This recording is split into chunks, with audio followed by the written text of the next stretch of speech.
ایک مسئلہ کہ جو بہت زیادہ معاشرے میں رائج ہے کہ مصلحت الہی، مصلحت خداوندی کی بنا پر مثلا خداوند متعال نے کسی کو اولاد نہیں دی اور اس کا امتحان ہے، خدا کے نزدیک انشاءاللہ اس کا مقام و منزلت ہے اگر وہ اس امتحان میں صبر کرے۔ اور یہاں پر ایک جو مسئلہ عام طور پر معاشرے میں رائج ہے، بچوں کو گود لے لینا۔ خوب اس میں ایک دفعہ جیسے عام طور پر رائج ہے کہ شوہر کی بہن، شوہر کے بھائی یا بیوی کی بہن یا بیوی کے بھائی نے اپنی اولاد کو، مثال کو اپنی بہن کو یا اپنے بھائی کو دے دی، ان کی تربیت کرتے ہیں۔ اگرچہ ولی وہ اصلی باپ ہوگا لیکن اپنی تربیت ان کے سپرد کر دی اور یہ تربیت کر رہے ہیں ان کی پرمیشن سے۔ اور بچے ممکن ہے والدین کہیں، اپنے ماں باپ کہیں، لیکن حقیقی ماں باپ تو نہیں ہیں، لیکن تربیت کرنے میں بھی کوئی مذائقہ نہیں ہے۔ خوب اپنی اولاد سمجھ کر تربیت کرتے ہیں، بہن کی اولاد ہے، بھائی کی اولاد ہے، کوئی حرج نہیں، کوئی مذائقہ نہیں ہے، بالکل جائز ہے۔ صرف دو باتوں کا خیال رکھنا ضروری ہے۔ سب سے پہلی بات نسب جس کو ہم حسب نسب کہتے ہیں وہ محفوظ رہنا چاہیے۔ لاکھ ہم نے باپ کی طرح پالا، ماں کی طرح پالا،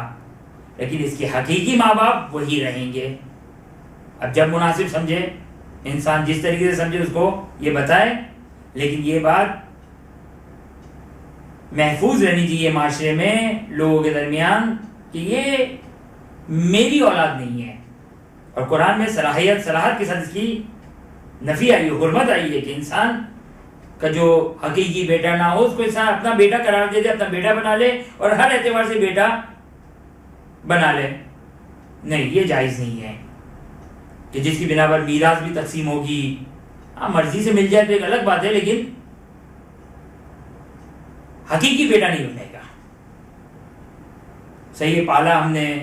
ساری تربیت کی ہم نے، کوئی مسئلہ نہیں، کوئی مذائقہ نہیں ہے۔ بس یہ ایک بات حسب نسب محفوظ رہنا چاہیے۔ یہ نہیں ہو سکتا کہ اب یہ اس کا بیٹا ہے جس نے پالا ہے، نہیں، بیٹا اسی کا رہے گا، صحیح ہے، اس سے پالا ہے، چاہے اسی گھر میں رہے، کوئی مذائقہ نہیں ہے، کوئی مشکل نہیں ہے، بس حسب نسب محفوظ رہنا چاہیے، ایک بات۔ اور دوسری بات، جو مسئلہ پیش آتا ہے اور بہت زیادہ مسئلہ پیش آتا ہے وہ حجاب کا مسئلہ پیش آتا ہے۔ خب اگر لڑکی لی ہے تو جو مجازی باپ ہے جس نے اس کو تربیت دی ہے، خوب ممکن ہے لڑکی بالغ ہونے کے بعد اس باپ کے لیے نامحرم ہے، لاکھ اس نے پالا، بچوں کی طرح پالا، لیکن جہاں اس کے 9 سال مکمل ہوئے، جہاں اس پر حجاب واجب ہوا، وہ ممکن ہے کہ یہ شخص کی جس نے اس کو باپ کی طرح پالا نامحرم ہے۔ پھر وہی والی بات، ارے یہ کیسے ممکن ہے، یہ کیسے ہو سکتا ہے، ہماری عقل قبول نہیں کرتی، یہ دین اہل بیت ہے، تعلیمات الہی ہے، ہماری عقل کا دخل نہیں ہے۔ لہذا اس بات کا خیال رکھا جائے، اور وہ کیسے رکھا جا سکتا ہے؟ مثال کے طور پر بیوی اپنی بہن کے بیٹے کو یا اپنے بھائی کے بیٹے کو پالتی ہے، کیونکہ اس کے لیے تو وہ بھانجا بھتیجا ہوگا،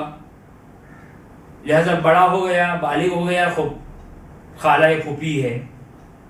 اور مرد ہے، مرد کے لیے کوئی مسئلہ نہیں ہے، مرد کے لیے کوئی مسئلہ نہیں ہے، کیونکہ وہ بھی یعنی بیوی کے بہن کا بیٹا ہے، خوب ہم جنس ہے، مرد ہے، کوئی مسئلہ نہیں ہے۔ لہذا یہ عورت کو اپنے اس بیٹے کو جس کو اس نے پالا ہے بیٹا سمجھ کر اسے حجاب کی وہ ضرورت نہیں رہے گی، جس طرح بیٹے کے سامنے حجاب واجب نہیں، اس طرح بھتیجے اور بھانجے کے سامنے، سگے بھتیجے اور بھانجے کے سامنے بھی حجاب واجب نہیں ہے. یا مثلا شوہر کی بہن کی بیٹی یا شوہر کے بھائی کی بیٹی جو اس کی بھتیجی ہے یا بھانجی ہے، اس کو گود لے لے اور اس کو پالے، وہ بڑی بھی ہو گئی تو بیوی کے لیے ویسے ہی کوئی مسئلہ نہیں، کیونکہ یہ عورت ذات ہے، بچی ہے، لڑکی ہے. اور جب بالغ ہو جائے گی تو چونکہ اس مرد کی نسبت بھانجی یا بھتیجی ہے، اور بھتیجی اور بھانجی جس طرح بیٹی محرم ہے اس طرح بھتیجی اور بھانجی بھی محرم ہے. لہٰذا اس بات کا اگر خیال رکھا جائے تو بعد میں، چونکہ بعد میں بڑے مسائل پیدا ہوتے ہیں، وہ ہم نے کسی کو بچپنے میں پال تو لیا، اس وقت وہ محرم نامحرم کا کوئی ایشو نہیں ہے، کوئی مسئلہ نہیں ہے. لیکن جب بالغ ہو گئے تو بالغ کی جب ایج میں پہنچتے ہیں تو پھر وہ سارے حجاب کے مسائل اپنے جگہ پر باقی رہتے ہیں. اور کسی چیز کا خیال رکھنا ہے وہ میراث، کہ میراث بہرحال ان کو اپنے ایکچوئل ماں باپ سے ملے گی، اور یہ اگر انتقال کر جاتے ہیں تو یہ ان کی میراث اپنے ان فرزند میں جس کو انہوں نے پالا ہے، ان بچوں میں جس کو انہوں نے پالا ہے، یہ ان کی میراث میں تقسیم نہیں ہوگی، مگر یہ کہ انڈرسٹینڈنگ ہو جائے، سارے وارثین راضی ہو جائے تو کوئی ایشو نہیں ہے. برحمتك يا أرحم الراحمين وصلى الله على محمد وآله